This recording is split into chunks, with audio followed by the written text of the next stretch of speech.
नमस्कार दोस्तों, स्वागत है आप सभी का आपके अपने चैनल द रिटेल इन्वेस्टर में। गाइस मतलब क्या हो रहा है स्टॉक मार्केट में ये कभी कभी ना समझ के परे रहता है मेरी चीजें। टीवीएस मोटर में आज फिर से ऑपरेटर ने कमाल कर दिया है। रिटेल इन्वेस्टर फिर फंस गए हैं और वो लोग जिन्हें 100 बार लोग बता चुके हैं कि न्यूज ड्रिवन रैली में कभी पार्टिसिपेट नहीं करना है, फिर से फंस चुके हैं। मुझे अचानक से मैसेज आने लगे कि सर टीवीएस मोटर में क्या हो गया है, इतना क्यों भाग गया है। और दोस्तों मैं ना थोड़ा वेट कर रहा था इस वीडियो को बनाने से पहले कि पूरी जब तक, क्योंकि मुझे भी थोड़ा सा ना ये सही नहीं लग रहा था और उसके पीछे कई रीजंस थे, मैं आपके आगे चर्चा करूंगा। और टीवीएस मोटर में अब क्या करना चाहिए बात करेंगे, और लॉन्ग टर्म इन्वेस्टर क्या करें, सेबी को क्यों ये सब चीज दोस्तों इत्मीनान से देखनी चाहिए। क्योंकि देखिए गाड़ी कमाए का पैसा दोस्तों, हमारे पास कोई 2-3 करोड़ की पोर्टफोलियो नहीं रहती। और मैं पर्सनल बात कर रहा हूँ, यहाँ कई लोग होंगे इनके पास इतने बड़े लोग होंगे, बट मैं मेरे जैसे छोटे निवेशकों की बात कर रहा हूँ जिनका पोर्टफोलियो बहुत छोटा रहता है दोस्तों। ठीक है, वो बंदा ऐसे नहीं, वो ऑपरेटर नहीं कर पाता ऑपरेट चीजों को, जैसे ऑपरेटर के जाल में सबसे पहले वही फंसता है। ठीक है, और इसीलिए दोस्तों मैंने ये चैनल बनाया है और ऐसे ही चीजों से बचाने के लिए मैं लगातार वीडियोस बनाता हूं दोस्तों। भले ही मेरे कई, जब मैं कुछ चीजें कुछ जो कड़वा सत्य बोलता हूं तो उसमें बहुत सारे डिसलाइक्स आते हैं, बट क्या करें, वो बोलना ही पड़ेगा क्योंकि वही रियलिटी दोस्तों आज के सेबी की। ठीक है, सेबी की और वही स्टॉक मार्केट की और ऑपरेटर्स की कहानी कल भी वही थी, कहानी आज भी वही है। और दोस्तों प्रताड़ित कल भी वही था, प्रताड़ित आज भी वही है। रिटेल इन्वेस्टर सिर्फ मार्केट में न्यूज आने से पहले शेयर का मैनिपुलेशन ऑलरेडी हो जाता है और वो यार टीवीएस के साथ हुआ है। ठीक है दोस्तों, हर एक चीज में चर्चा करेंगे इत्मीनान से। पहले दिखाएंगे न्यूज क्या आई थी, फिर कंपनी की तरफ से क्लैरिफिकेशन भी आ गया है, ये थोड़ी अच्छी पॉजिटिव चीज हुई है। ठीक है दोस्तों, तो इत्मीनान से आखिर तक जुड़े रहिएगा। ठीक है दोस्तों, लेकिन वीडियो को आगे बढ़ाने से पहले गाइस सब्सक्राइब करें जरूर चैनल को, ताकि ऐसी ही जो चीजें हैं आपको न्यूज फ्लो सबसे पहले आपको मिले। ठीक है गाइस, और आपको मेरा काम पसंद आता है लाइक करके दोस्तों अप्रिशिएट कीजिएगा। ठीक है दोस्तों, और प्लीज गाइस चैनल को सब्सक्राइब जरूर कीजिएगा। ठीक है, और बेल आइकन दबाइएगा। और अगर मैं तो बहुत वीडियोस बना रहा हूं दोस्तों, क्योंकि मार्केट बहुत वॉलेटाइल चल रहा है, तो मैंने टेलीग्राम चैनल बनाया जिसका लिंक डिस्क्रिप्शन बॉक्स में, जाके उसे प्लीज ज्वाइन कीजिए, ताकि मैं जो भी वीडियो डालता हूं उसकी लिंक शेयर कर देता हूं, क्योंकि हर एक वीडियो दोस्तों नोटिफाई नहीं करता यूट्यूब। अब चलता है दोस्तों सीधा शेयर प्राइस की तरफ। गाइस लगभग 1 बजने वाले हैं, 6 मिनट बचे हैं। आप देखिए 4% प्लस की तेजी है और ये देखिए ऊपरी स्तरों में कहां तक गया था। अगर आज आप बात करेंगे अभी तक, तो जो हाई गया है दोस्तों आप देखिए 830 यानी 52 वीक हाई जा चुका है ये 813 के बाद से। इसमें आप देखिए एक अलग से किस्म का इसमें तेजी है गाइस। ठीक है, ऑलरेडी ये शेयर 6-7% से ज्यादा गिर चुका है अपने ऑल टाइम हाई से। तो देखिए न्यूज ड्रिवन रैली दोस्तों मुझे हमेशा से खराब लगी है। ठीक है, और अगर आप मेरे पुराने सब्सक्राइबर हैं, आप मेरी वीडियोस देख रहे हैं, मैंने हमेशा टीवीएस को कहा है गो एंड बाय इट। और जब दोस्तों आपको याद होगा ये 500 510 525 के इस रेंज में था, 550 की रेंज मान लीजिए यहाँ के आसपास था, तब भी मैंने कहा था गो एंड बाय इट। क्योंकि देखिए बॉटम तो मुझे नहीं पता था, तब भी शायद गिर जाता 50 रुपए और, लेकिन कहते हैं दोस्तों जो रिस्क रिवॉर्ड रेशियो रहता है वो हमें देखना पड़ता है। कंपनी क्या अपने फेयर वैल्यू को जस्टिफाई कर रही है अपने करंट मार्केट प्राइस से। और दोस्तों 500 550 के बीच ये शेयर बहुत ही अच्छे से वैल्यूड थी। ठीक है, उसके बाद अगर गिरावट होती तो फिर वो शेयर की गिरावट नहीं होती दोस्तों, मार्केट के साथ वो गिर रहा रहता।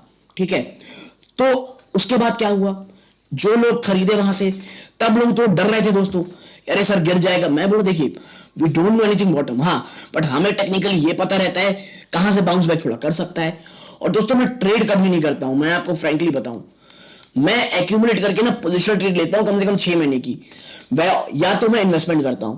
और 550 रुपए जो था ना, 500 रुपए, वो इन्वेस्टमेंट ग्रेड रेट था दोस्तों। ठीक है, फिर क्या होता है, फिर दोस्तों न्यूज़ेस आने लगती हैं और शेयर अचानक से रॉकेट बन जाता है। जो आपने कई थंबनेल में देखा था ना कि रॉकेट बन जाएगा शेयर, करोड़पति बना देगा आपको, वैसे टाइप का कुछ। पहली न्यूज आती है कि भाई ये अपना ईवी का जो आर्म है वो एक सेपरेट आर्म बना रही है इलेक्ट्रिक व्हीकल में, टीवीएस, और शेयर बहुत जबरदस्त भागता है। और आज सुबह क्या आती है कि भाई एक रिपोर्ट के अनुसार कि एक जो कंपनी है टीवीएस मोटर है, वो फंड रेस कर रही है दोस्तों इलेक्ट्रिक व्हीकल को लेकर के, ठीक है। और क्या है वो न्यूज, मैं आपको इत्मीनान से दिखाता हूं, आप देखिए उस न्यूज को। ये देखिए, TVS motor share zoom 11% on fund raising बस फॉर इलेक्ट्रिक व्हीकल यूनिट, ठीक है। Now India's third largest two-wheeler maker is in talk with the clutch of global private equity investor to raise 300 to 500 million dollar for an electric vehicle subsidiary।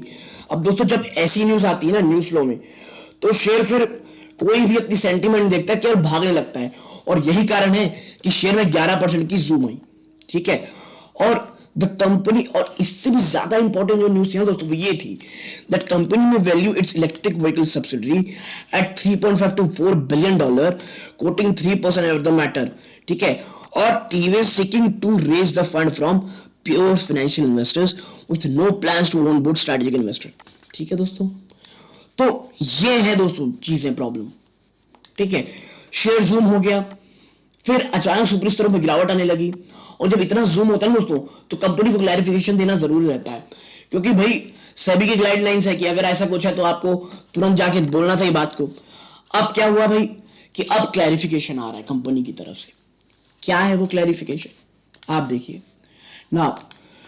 TVS Motor said there is no such negotiation taking place। फिर मैं कहूंगा दोस्तों, no such negotiation taking place। The company is yet to incorporate the subsidiary for electric mobility business। भैया हम तो अभी भी जो सब्सिडरी इलेक्ट्रिक बिजनेस उसी के बारे में, जो अलग कंपनी बनानी उसी में थोड़ी चर्चा कर रहे हैं। Two-wheeler maker TVS Motor on Tuesday issued a clarification spread on media report with respect to the company looking for PE investment in proposed electric subsidiary। TVS said that there is no such negotiation taking place as it is yet to incorporate the subsidiary for electric mobility business। भैया जब हमने उस जो अगला जो पिछली जो news rally आई थी, जिसके कारण शेयर जूम भी किया था कि भाई हम एक इलेक्ट्रिक व्हीकल की कंपनी बना रहे हैं, उसी के लिए भी हमने एक अलग कंपनी का कोई कॉर्पोरेट इनकॉर्पोरेट किया ही नहीं है, तो भाई फंड रेजिंग की बात ही कहां होती है, ठीक है दोस्तों। देखिए अगर हो भी रहेगी, मैं ये नहीं बोलता, अंदर ही खबर होगी, बट अभी कंपनी उसको बताना नहीं चाहती। जैसे आपको याद होगा आईटीसी की न्यूज आई थी कि भाई वो अपना जो बिजनेस है वो थोड़ा अलग करने वाली है, शेयर जूम किया था, बट कंपनी फिर आके बोली भाई ऐसा कुछ नहीं है। तो लगातार न्यूज फ्लो के कारण मैनिपुलेशन चल रहा है दोस्तों न्यूज का। आप देखे होंगे भी इंडसइंड बैंक का भी कांड अभी एक ही दिन पुराना है। तो देखिए आखिर में प्रॉब्लम किसको होती है, रिटेल इन्वेस्टर को। और मैं इसीलिए कहता हूं दोस्तों, शेयर वैल्यूएशन उसी में ध्यान दीजिए, ठीक है। क्योंकि अगर आप रैली में आए, आप इन्वेस्टमेंट कर रहे हैं, तो भाई याद रखिएगा कोई गलत या कोई सही नहीं होता है, क्योंकि जब तक न्यूज हमारे तक आती है शेयर ऑलरेडी या तो भाग चुका होता है या गिर चुका होता है, ठीक है। और एज अ रिटेल इन्वेस्टर हमको सिर्फ एक ही काम करना है, क्या है वो, अपनी कंपनी की वैल्यूएशन चेक करनी है कि क्या वो फेयर वैल्यूएटेड है, कंपनी के फंडामेंटल चेक करने हैं कि कंपनी पिछले कई समय से उसकी मैनेजमेंट कैसी रही है, वो जो उसके ग्राहक है क्या उनका प्रोस्पेक्टस उस कंपनी को लेकर के, क्या कंपनी उस आने वाले सेक्टर के चैलेंजेस को लेने के लिए तैयार है, ठीक है। और दोस्तों देखिए मैं हमेशा एक चीज कह रहा था कि टीवीएस मोटर जो है ना वो बहुत ही अच्छी लगती थी मुझे 500 से लेकर के 550 के बीच में, हमेशा कहता था, ठीक है। बट अब ये मुझे थोड़ी सी एक्सपेंसिव लगती है, और अभी करंट मार्केट प्राइस में इन्वेस्ट करना मुझे थोड़ा सा रिस्की लगता है दोस्तों, ठीक है। आप ले सकते हैं अगर थोड़े अग्रेसिव इन्वेस्टर है कि भाई लेना ही है तो बिल्कुल ले सकते हैं, बट मैं आपको पर्सनल राय बताऊं, और ये दोस्तों ये प्योरली एजुकेशन पर्पस के लिए है, और ये मेरी पर्सनल राय है दोस्तों, ठीक है। कोई बाइंग और सेलिंग की रिकमेंडेशन नहीं, क्योंकि जो मैं पढ़ता हूं, जो मुझे लगता है वो आपके साथ शेयर कर रहा हूं। और वो दोस्तों हीरो करंट मार्केट प्राइस में मुझे अच्छा लगता है, ठीक है। इसके बाद ये दोस्तों जाके आप खरीदने लगे, आप देखिए उसके साथ अभी भी चैलेंजेस हैं, ठीक है। और अभी उसका रिजल्ट भी आने वाला है, यानी रिजल्ट अगर खराब आता है तो निगेटिव और गिरावट हो सकती है दोस्तों, ठीक है। लेकिन मैं आपको एक डिस्क्लोजर के रूप में बता दूं कि मैं खुद भी एक्यूमुलेट कर रहा हूं हीरो मोटर को आपको दोस्तों, ठीक है। टीवीएस मोटर में अब मैं थोड़ा इस पे कोई भी मेरे इसमें स्टेक नहीं है दोस्तों। हीरो मोटर का और मुझे फेयरली वैल्यूड लगता है, ठीक है। अगर एक्यूमुलेशन स्टार्ट करना है करंट मार्केट प्राइस में, हीरो को आप कर सकते हैं। जो मैं एक समय में कहता था टीवीएस मोटर के लिए, अब दोस्तों बहुत ज्यादा भाग चुका है, और कितना भागा है, छोटा मोटा नहीं भागा है दोस्तों ये। आप अगर मैं बताऊं आपको, ये देखिए अगर एक 6 महीने का हो गया चार्ट, और आप देखिए अगस्त हो गई है, अगस्त भी छोड़िए आप, सितंबर, ये अक्टूबर, यहाँ 1 अक्टूबर से ले ले तो आप देखिए शेयर कितना जबरदस्त भाग चुका है, 30% से ज्यादा दोस्तों, एक महीने में मोर देन 30% भाग चुका है। और अगर आप 3-4 महीने की बात करेंगे, देखिए 501 के पास जब ये गया था, ऑलरेडी 50% शेयर भाग चुका है। दोस्तों जिनका भाग चुका है शेयर, भाई वो प्रॉफिट बुक कर ले, एटलीस्ट 40 to 50% तो कर ही ले। और जो उनको आता है वो हीरो में एक्यूमुलेट कर सकते हैं, अगर आपको इसी सेक्टर में इन्वेस्ट करना है। ठीक है दोस्तों, तो ये मेरी पर्सनल राय मैंने आपके साथ शेयर की है। राय अच्छी लगी हो लाइक कीजिएगा, चैनल पहली बार चैनल सब्सक्राइब कीजिएगा, और टेलीग्राम चैनल को जरूर ज्वाइन कीजिएगा, लिंक डिस्क्रिप्शन बॉक्स में दोस्तों। यहां तक आप सभी का देखने के लिए धन्यवाद। जय हिंद दोस्तों।